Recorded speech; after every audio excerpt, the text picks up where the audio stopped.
Throughout history, the image of Marilyn Monroe has been badly interpreted and often misrepresented. Many men have idolized an imaged version of Monroe, a fantasy rather than the real woman. Non-Jen.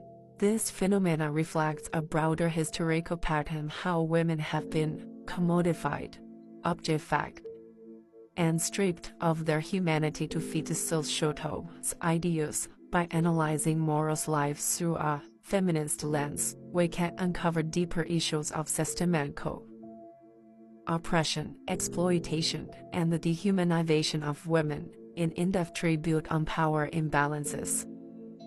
Marilyn Monroe's story is not merely one of Hollywood's glamour, it is a tragic tale of systemic exploitation. Born into a traumatic childhood, filled with instability, Monroe spent her life searching for love and validation in a world that continuously reduced her to a sexual object.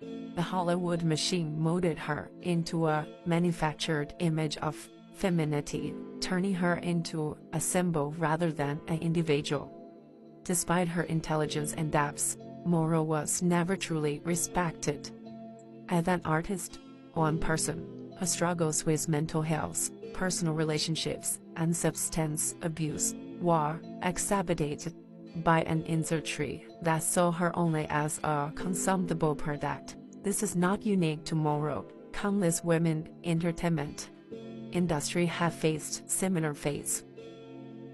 From the golden age of Hollywood to the modern-day idol industry of South Korea and Japan, the objectification of women extends far beyond Hollywood. In South Korea, the K-pop industry subjects female idols to extreme physical scrutiny, strict behavior expectations, and exploitative contrasts that limit their personal freedom. Many have suffered from depression, eating disorders, and even suicide due to the relentless pressure to maintain an idealized image. Similarly, in Japan's pornography industry, women are dehumanized to an extreme degree, treated as disposable objects for male consumption, rather than as human beings with rights and dignity. The systemic abuse of women in this industry is not accidental, it is a direct consequence of patriarchal structures that prioritize male desire and power over female agency. Women are often trapped in circles of economic dependence, coercion, and abuse, unable to escape the system that exploits them. Beyond entertainment, women face oppression in everyday life, particularly in professional and domestic spheres. Despite feminist movement advocating for equality, women continue to earn less than men, hold fewer leadership positions, and experience workplace harassment at alarming rates. Additionally, societal expectations place an unequal burden on women to manage both their careers and their families. In many cultures influenced by Confucian traditions such as China, Japan, South Korea, women are expected to be primary caregivers, often shouldering the emotional and the domestic labor of raising children, while men remain largely uninvolved in household responsibilities. This phenomenon effectively infantilizes men, allowing them to evade accountability while women struggle under the weight of dual responsibilities. The oppression of women is part of a larger pattern of systemic exploitation that targets all marginalized groups, including the poor and the disabled. In developing countries, corruptions exploit low-income workers, offering them subhuman working conditions as seen in the infamous Foxconn suicides. Governments that fail to implement social welfare system leave the most vulnerable without protection, rather further reinforcing cycles of poverty and suffering. Women in particular bear the brunt of systemic discrimination in many societies. They are expected to retire or fade in relevance by the age of 35. Pregnant women face hearing discrimination, and mothers often struggle to re-enter the workforce. These patterns reflect deeply ingrained cultural bias that views women as expendable ones. They are no longer considered sexually desirable or economically useful. In contrast, Nordic countries have created societies that prioritize human dignity, social equity, and welfare. These nations, often ranked among the highest in the world, have implemented policies that protect workers, uphold gender equalities, and provide strong social safety nets. Their success demonstrates that societies function best when they uplift rather than exploit their most vulnerable populations. When nations embrace compassion, justice, and equality, they create sustainable, thriving communities. Respect for women's rights, labor rights, and the well-being of marginalized groups is not merely a moral imperative, it is a prerequisite for long-term societal stability. The oppression and objectification of women are not just historical injustices. They continue to shape the modern world. The entertainment industry, corporate exploitation, and gender-based discrimination are all manifestations of a deeper societal sickness, a fundamental disregard for human dignity.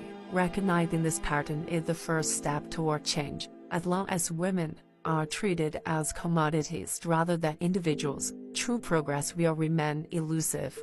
Feminism is not just about gender, it's about justice, human rights, and dismantling systems of oppression that harm everyone, including men, who are trapped in toxic circles of power and dehumanization. Remove challenges the status quo, uplift the voice of marginalized people, and create a world where women are valued for their intelligence, creativity, and humanity, not just their physical appearance. Only then can we dismantle the circle of oppression that has persisted for centuries and move forward to a future where dignity, justice, and equality prevail. The ancient wisdom celebrated women for their virtues and the contributions. Modern society increasingly reduced them to symbols, sometimes even mere numbers. Just we can observe what the tombstone of Marilyn Monroe. This is not just a sign of societal superficiality, but a warning of how far we have strayed from true dignity and spiritual depths. The way Marilyn Monroe is remembered through her physical dimensions rather than her humanity reveals a tragic truth. In a world that glorifies appearance over a character, the spiritual decay of our time is unmistakable. If we compare this to the depiction of women in the Torah, the contrast is striking. Proverbs 31 describes the woman of Vida as a figure of wisdom, diligence, and godliness. She is praised not for her beauty but for her strength of character, her ability to provide for her household, and her reverence for God. Likewise, in Genesis, Rebekah is chosen as Isaac's wife not because of her physical appearance, but because of her kindness and generosity. She not only offers water to Abraham's servant, but also goes out of her way to draw water for his camels, an act that reveals her virtue and hospitality. Women in the Torah are honored for their character, their wisdom, and their moral strengths. In stark contrast, modern society continues to reduce women to objects, especially in the entertainment and the consumer industry. Marilyn Monroe's gravestone, stripped of any recognition of her intellect or contributions, serve as a chilling symbol of his reality. It is not merely an oversight, but a reflection of how women are often devalued beyond their aesthetic appeal. When compared to the Torah's reverence for women's character, the shallowness of our contemporary world becomes all the more apparent. This comparison is an undeniable irony. Where ancient wisdom celebrated women for their virtues and contributions, modern society increasingly reduces them to symbols, sometimes even mere numbers.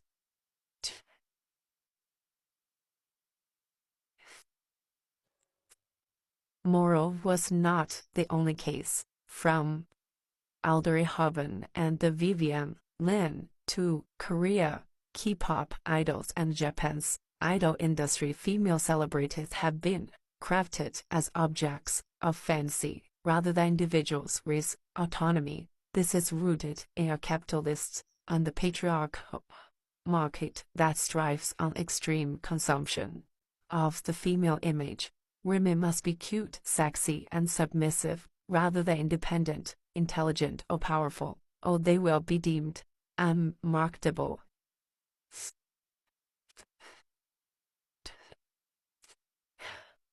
There is a lot of evil still going on in the idolized industry, like what happened in South Korea. Even in sexual exploitation by powerful figures. Some women treated even worse than a prostitute in the idolized industry. So, I think we should stop all this violence and exploitation of women and start to respect the wisdom of women and their mercy and their kindness.